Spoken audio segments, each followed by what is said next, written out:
Bismillahirrohmanirrohim. Kali ini kita akan menelusuri kisah perjalanan hidup sahabat Rasulullah, Zubair bin Awam. Di antara sahabat Rasulullah yang namanya terukir indah dalam sejarah, terdapat seorang pejuang yang dikenal dengan keberanian, kesetiaan, dan keteguhan imannya. Ia adalah Zubair bin Awam radhiyallahu anhu, salah satu dari 10 orang yang dijamin masuk surga oleh Rasulullah. Sejak muda, Zubair sudah menunjukkan jiwa kepahlawanan dan semangat membela kebenaran. Ia tumbuh dalam lingkungan keluarga Quraisy yang terhormat dan sejak kecil sudah merasakan ujian keimanan karena memilih Islam di saat mayoritas menentangnya. Zubair adalah sepupu Rasulullah sekaligus salah satu sahabat terdekatnya. Ia termasuk orang-orang pertama yang masuk Islam, membela Rasulullah di saat masih lemah dan ikut dalam berbagai peperangan besar. Namanya menjadi simbol kesetiaan dan pengorbanan, karena sepanjang hidupnya ia tak pernah meninggalkan barisan kaum muslimin. Dari masa kecilnya di Mekah, kedekatannya dengan Rasulullah, kiprahnya di medan jihad, hingga akhir hayatnya yang penuh ujian. Kisah Zubair bin Awam adalah kisah yang menginspirasi setiap generasi. Bagaimanakah nasab Zubair bin Awam hingga bersambung dengan Rasulullah? Zubair bin Awam bin Khuwailid bin Asad bin Abdul Yusa bin Qusay. Nasabnya bertemu dengan Rasulullah pada Kasab bin Kilab, sehingga ia termasuk Quraisy murni. Ia lahir di Mekah sekitar tahun 594 Masehi, yaitu 28 tahun sebelum hijrah Nabi ke Madinah. Ayahnya, Al-Awam bin Khuwailid, adalah saudara kandung Khadijah binti Khuwailid, istri pertama Rasulullah. Dengan demikian, Zubair adalah keponakan Khadijah. Ibunya adalah Syafiyah binti Abdul Muthalib, bibi Nabi saudari kandung dari Hamzah bin Abdul Muthalib. Dari jalur ini, Zubair adalah sepupu Rasulullah. Dengan garis keturunan tersebut, jelaslah bahwa Zubair tumbuh dalam keluarga yang sangat dekat dengan Nabi, baik secara hubungan darah maupun secara emosional. Ia juga sejak kecil menyaksikan kehormatan, kesantunan, dan keutamaan yang ada pada diri Nabi yang di masa itu sudah digelari Al-Amin, atau orang yang terpercaya. Zubair tidak lama merasakan kasih sayang ayahnya, karena Al-Awam wafat ketika Zubair masih kecil. Ibunya, Syafiyah, mengambil peran penuh dalam mendidiknya. Syafiyah dikenal sebagai wanita yang tegas, keras, namun penuh keimanan dan kecintaan pada kebenaran. Riwayat menyebutkan bahwa Syafiyah terkadang mendidik Zubair dengan keras. Pernah suatu kali orang-orang bertanya kepadanya, "Mengapa engkau begitu keras mendidik Zubair, padahal ia masih anak-anak?" Syafiyah menjawab dengan penuh keyakinan, "Aku ingin menjadikannya seorang lelaki yang berani, tegas, dan tidak tunduk pada kehinaan." Didikan ibunya yang keras, itulah yang menumbuhkan jiwa satria dalam diri Zubair sejak kecil. Awal Zubair mengenal Islam adalah ketika Rasulullah menerima wahyu di Gua Hira, dan saat itu Zubair masih berusia belia. Dalam suasana Mekah yang penuh dengan kezaliman Quraisy terhadap orang-orang lemah, Islam datang membawa cahaya. Zubair termasuk di antara sahabat pertama yang masuk Islam. Ia masuk Islam melalui ajakan Abu Bakar As-Siddiq. Ketika itu usianya masih sekitar 15 atau 16 tahun. Dengan usia semuda itu, ia sudah memilih jalan yang penuh risiko. Masuk Islam di awal masa dakwah berarti siap menanggung hinaan, tekanan, bahkan siksaan dari kaum Quraisy. Namun, keberanian Zubair membuatnya teguh. Ia tidak pernah gentar meski usianya masih muda. Sebagai sepupu Rasulullah, Zubair sering bertemu dengan beliau sejak kecil. Setelah masuk Islam, hubungan itu menjadi semakin dekat, karena sekarang mereka disatukan oleh iman. Rasulullah sangat menyayangi Zubair. Beliau melihat pada diri Zubair sifat keberanian, keikhlasan, dan kepatuhan. Sejak awal, Nabi telah menaruh harapan besar kepadanya.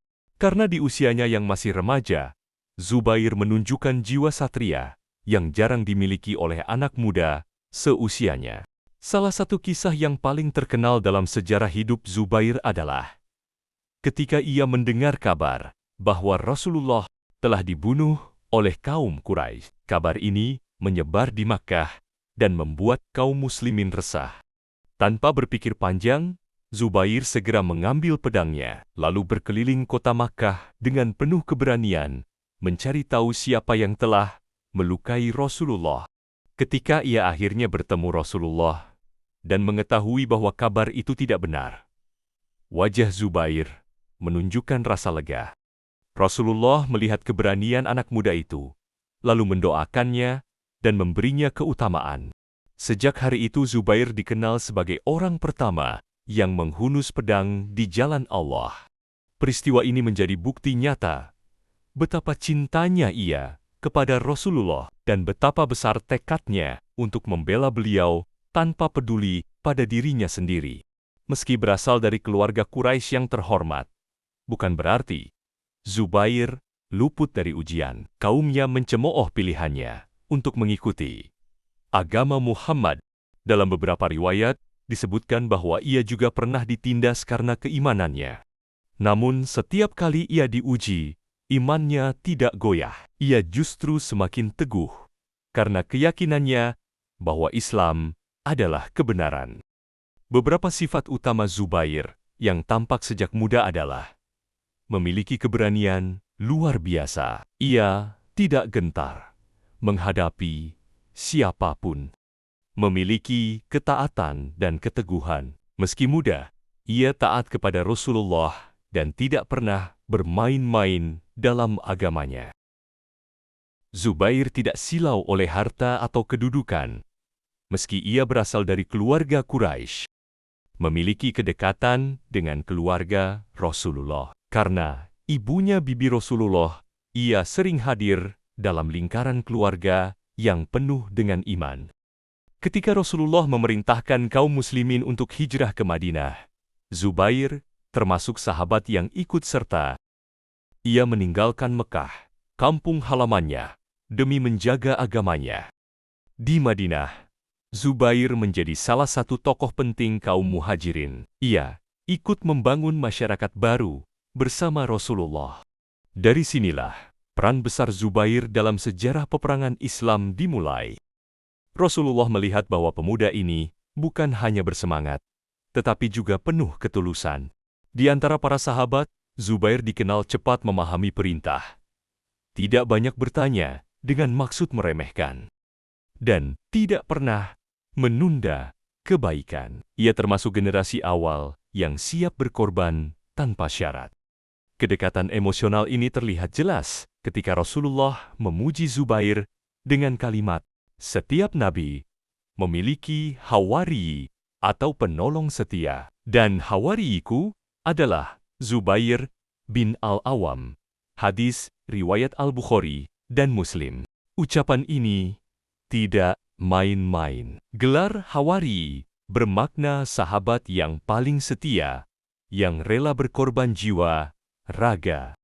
Zubair pun merasa bangga, bukan karena kedudukan, melainkan karena ia ingin semakin dekat pada Allah dan Rasulullah. Sejak di Madinah, Zubair selalu ikut dalam barisan pasukan Rasulullah.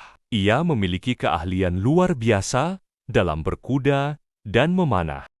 Rasulullah sering menugaskannya pada misi-misi penting karena keberanian dan kecerdasannya. Zubair bukan hanya seorang prajurit, melainkan juga pemimpin kecil di lapangan. Ia mampu mengatur strategi, mengambil keputusan cepat, dan memimpin sekelompok pasukan dengan disiplin tinggi. Diriwayatkan kisah penugasan rahasia pada Zubair bin Awam di awal Islam, yaitu misi pengintaian pasukan Quraisy. Ia diperintahkan untuk menyeberangi sungai dengan keberanian luar biasa, meski saat itu hanya sendirian. Rasulullah kemudian mendoakannya dan memujinya, serta menganugerahkan gelar khusus. Dari misi ini, kaum muslimin mendapatkan informasi penting tentang gerak musuh yang membantu mereka dalam menyusun strategi. Meskipun muda, Zubair sangat disegani di kalangan sahabat. Umar bin Khattab pernah berkata, "Zubair adalah benteng Islam. Jika ia bersama kita, kita tidak akan takut terhadap musuh." Kata-kata Umar itu menunjukkan betapa kehadiran Zubair memberikan rasa aman dan kekuatan moral bagi kaum muslimin. Setelah hijrah ke Madinah, adalah masa persiapan perang-perang besar dimulai. Kaum muslimin mulai membentuk komunitas yang kokoh. Zubair bin Awam adalah salah satu sahabat yang paling siap. Pedangnya selalu diasah, kudanya selalu terlatih, dan hatinya selalu penuh iman. Ia menanti saat di mana pedang itu bisa digunakan untuk menegakkan kebenaran, bukan demi dunia, melainkan demi Allah dan Rasul-Nya. Perang besar kaum muslimin setelah hijrah ke Madinah adalah Perang Badar. Jumlah mereka hanya sekitar 313 orang, dengan perlengkapan seadanya, berhadapan dengan pasukan Quraisy berjumlah 1.000 orang dengan persenjataan lengkap. Zubair bin Awam termasuk di antara barisan pertama yang hadir. Ia datang dengan semangat berkobar, mengenakan serban kuning di kepalanya. Menurut riwayat, serban kuning itu kelak menjadi tanda khasnya di berbagai pertempuran. Ketika pasukan Quraisy mulai maju, Rasulullah menunjuk beberapa sahabat pilihan. Untuk menghadapi duel pembuka, Zubair maju dengan gagah berani. Dalam duel 1 lawan 1, ia berhasil menumbangkan beberapa tokoh Quraisy. Dalam riwayat disebutkan, Zubair berhasil menjatuhkan Ubaidah bin Sa'id yang memakai baju besi penuh. Dengan keberanian, ia menikamnya hingga roboh. Peran Zubair membuat semangat kaum muslimin melonjak. Pasca kemenangan Badar, Rasulullah memuji sahabat-sahabat yang berperan besar, dan Zubair, termasuk yang disebut dalam hati kaum muslimin, ia kini semakin teguh sebagai pedang yang selalu siap membela Rasulullah. Di tahun ketiga Hijriah menjadi masa ujian berat, yakni Perang Uhud. Pasukan Quraisy datang dengan 3.000 orang untuk membalas kekalahan Perang Badar, sementara kaum muslimin hanya sekitar 700 orang.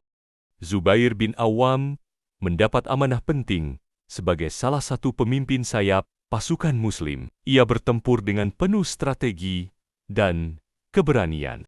Ketika pasukan muslim awalnya unggul, para pemanah yang ditugaskan di bukit meninggalkan pos mereka untuk mengambil harta rampasan. Hal ini membuka celah besar bagi pasukan Quraisy, dipimpin Khalid bin Walid, yang saat itu masih kafir Quraisy, untuk menyerang balik. Namun, Zubair termasuk sahabat yang tetap teguh. Ia berusaha melindungi Rasulullah bersama beberapa sahabat setia lainnya. Dalam riwayat, Rasulullah pernah menunjuk Zubair dan Miqdad bin Al-Aswad untuk mengejar pasukan Quraisy yang kabur membawa harta. Zubair melaksanakan perintah itu dengan penuh keberanian, hingga Quraisy melarikan diri ketakutan. Uhud menjadi pelajaran pahit, tetapi peran Zubair yang tetap teguh di barisan Rasulullah menunjukkan bahwa imannya tidak mudah goyah. Pada tahun 5 Hijriah, kaum Quraisy dan sekutunya datang menyerang Madinah dengan jumlah besar, sekitar 10.000 orang. Rasulullah bersama kaum muslimin hanya 3.000 orang. Atas usulan Salman Al-Farisi, mereka menggali parit atau handak di sekitar Madinah sebagai strategi pertahanan. Zubair bin Al-Awam ikut serta dalam penggalian parit, bekerja keras bersama sahabat lain. Namun, perang ini juga penuh dengan misi berbahaya. Rasulullah suatu kali meminta sahabat untuk menyeberangi parit guna mencari informasi tentang pasukan musuh. Tidak ada yang langsung berani, karena risikonya sangat besar. Namun, Zubair bangkit dan berkata, "Aku ya Rasulullah." Rasulullah bertanya lagi, untuk kedua dan ketiga kalinya, dan Zubair tetap maju. Rasulullah pun mendoakan. Setiap nabi memiliki penolong atau hawariyi, dan hawariyi ku adalah Zubair bin Al-Awam. Hadis riwayat Al-Bukhari dan Muslim. Dengan penuh keberanian, Zubair menyeberang parit, menyusup ke barisan musuh, lalu kembali membawa informasi penting. Aksinya itu meningkatkan semangat kaum muslimin. Pada tahun 7 Hijriah, terjadi Perang Khaybar. Khaybar adalah benteng kuat kaum Yahudi yang berkhianat terhadap perjanjian dengan Rasulullah. Khaybar adalah benteng kuat kaum Yahudi yang berkhianat terhadap perjanjian dengan Rasulullah. Perang ini menjadi ujian besar karena benteng-benteng mereka kokoh dan sulit ditembus. Zubair bin Awam termasuk prajurit terdepan yang menyerang benteng-benteng itu. Ia bertempur dengan penuh keberanian, menembus barisan lawan, dan menjadi salah satu yang memimpin serangan ketika pasukan Muslim mengepung benteng Naim. Selain perang-perang tersebut, ada perang lain yang diikuti Zubair bin Awam. Di antaranya Perang Tabuk, Perang Hunain. Dari Badar hingga Tabuk, Zubair bin Awam tidak pernah absen dalam barisan Rasulullah. Ia adalah prajurit yang tidak hanya mengandalkan pedang, tetapi juga keimanan yang teguh, ketaatan kepada Rasulullah, dan kecerdasan strategi. Perang demi perang menjadikannya semakin matang. Tidak heran jika ia selalu diingat sebagai salah satu al-ashrah al-mubasyarun bil jannah atau 10 sahabat yang dijamin masuk surga. Zubair adalah sosok yang gagah, pemberani, namun hatinya lembut. Di medan perang, ia dikenal keras terhadap musuh. Tetapi di luar itu, ia adalah seorang ayah penyayang dan guru bijaksana. Pakaian Zubair sederhana, makanannya apa adanya. Meski ia adalah seorang bangsawan Quraisy dan termasuk sahabat yang dijamin surga, ia tidak mencari kemewahan. Bahkan di Madinah, rumahnya terbilang kecil dibanding kedudukannya. Ia juga seorang yang dermawan. Riwayat menyebutkan bahwa Zubair memiliki tanah luas dan rumah-rumah di Madinah, Bashrah, Kufah, dan Mesir. Zubair memiliki hubungan yang sangat dekat dengan Rasulullah. Kedekatan ini membuat Zubair sangat terpukul ketika Rasulullah wafat. Riwayat menyebutkan, ketika mendengar kabar wafatnya Nabi Zubair, langsung menarik pedangnya dan berkata, "Demi Allah, aku tidak akan menyarungkan pedang ini sampai kami membaiat seseorang sebagai khalifah Rasulullah." Ia kemudian berbaiat kepada Abu Bakar Asy-Syiddiq radhiyallahu anhu. Kejadian itu menunjukkan bahwa meski hatinya hancur, Zubair tetap mendahulukan persatuan umat. Di masa Khalifah Abu Bakar radhiyallahu anhu, Zubair ikut mendukung penumpasan kaum murtad dalam Perang Riddah. Ia adalah salah satu sahabat yang paling gigih membela kebenaran. Pada masa Utsman, Zubair tetap menjadi sahabat dekat Khalifah. Namun, fitnah mulai menyebar. Banyak orang memprovokasi hingga akhirnya Utsman terbunuh. Setelah Utsman terbunuh, kaum muslimin diliputi fitnah besar. Ali bin Abi Thalib dibaiat menjadi khalifah. Namun, sebagian sahabat, karena perbedaan pandangan tentang cara menegakkan keadilan, terjadilah ketegangan. Zubair bersama Talhah dan Ummul Mukminin Aisyah radhiyallahu anha berangkat ke Bashrah, sementara Ali berangkat dengan pasukan dari Kufah. Awalnya, kedua belah pihak bertemu untuk berdialog. Ali berbicara langsung dengan Zubair. Ali mengingatkan, "Wahai Zubair, bukankah engkau mendengar sabda Rasulullah, engkau akan memerangi Ali suatu hari nanti, dan engkau adalah orang yang zalim saat itu?" Mendengar itu, Zubair terkejut. Ia teringat sabda Rasulullah yang sudah lama ia dengar. Seketika ia sadar, niatnya bukan untuk memerangi Ali, melainkan mencari keadilan. Namun ia tidak ingin berada di posisi yang salah. Dengan penuh kejujuran, Zubair langsung berkata, "Demi Allah, aku tidak akan memerangimu, wahai Ali." Ia pun memutuskan untuk meninggalkan medan itu. Ia menarik diri, tidak ingin menumpahkan darah sesama Muslim. Ketika Zubair memutuskan kembali dan keluar dari medan, ia singgah di sebuah lembah untuk beristirahat dan syalat. Namun, seorang laki-laki bernama Ibnu Jurmuz yang memiliki dendam dan ingin mencari keuntungan, membuntutinya. Saat Zubair sedang dalam keadaan tenang, Ibnu Jurmuz menyerangnya dan membunuhnya secara licik, pedang yang selalu ia gunakan untuk membela Rasulullah. Ketika kabar itu sampai kepada Ali bin Abi Thalib, beliau sangat sedih. Ali berkata, "Berilah kabar kepada pembunuh putra Syafiyah Zubair bahwa ia akan masuk neraka." Ali bahkan menangis ketika memegang pedang Zubair. Beliau berkata, "Pedang ini telah lama melindungi Rasulullah dari musuh-musuhnya. Kini ia berakhir di tangan seorang pengecut." Sebelum wafat, Zubair sempat berwasiat kepada anaknya, Abdullah bin Zubair. Ia berkata agar anak-anaknya selalu menjaga agama dan tidak mencari kemewahan dunia. Zubair meninggalkan hutang cukup banyak, tetapi ia yakin Allah akan menolong keluarganya. Benar saja, dengan keberkahan, hartanya cukup untuk melunasi semua hutang dan masih tersisa untuk keluarganya. Wafat Zubair adalah tragedi dalam sejarah Islam.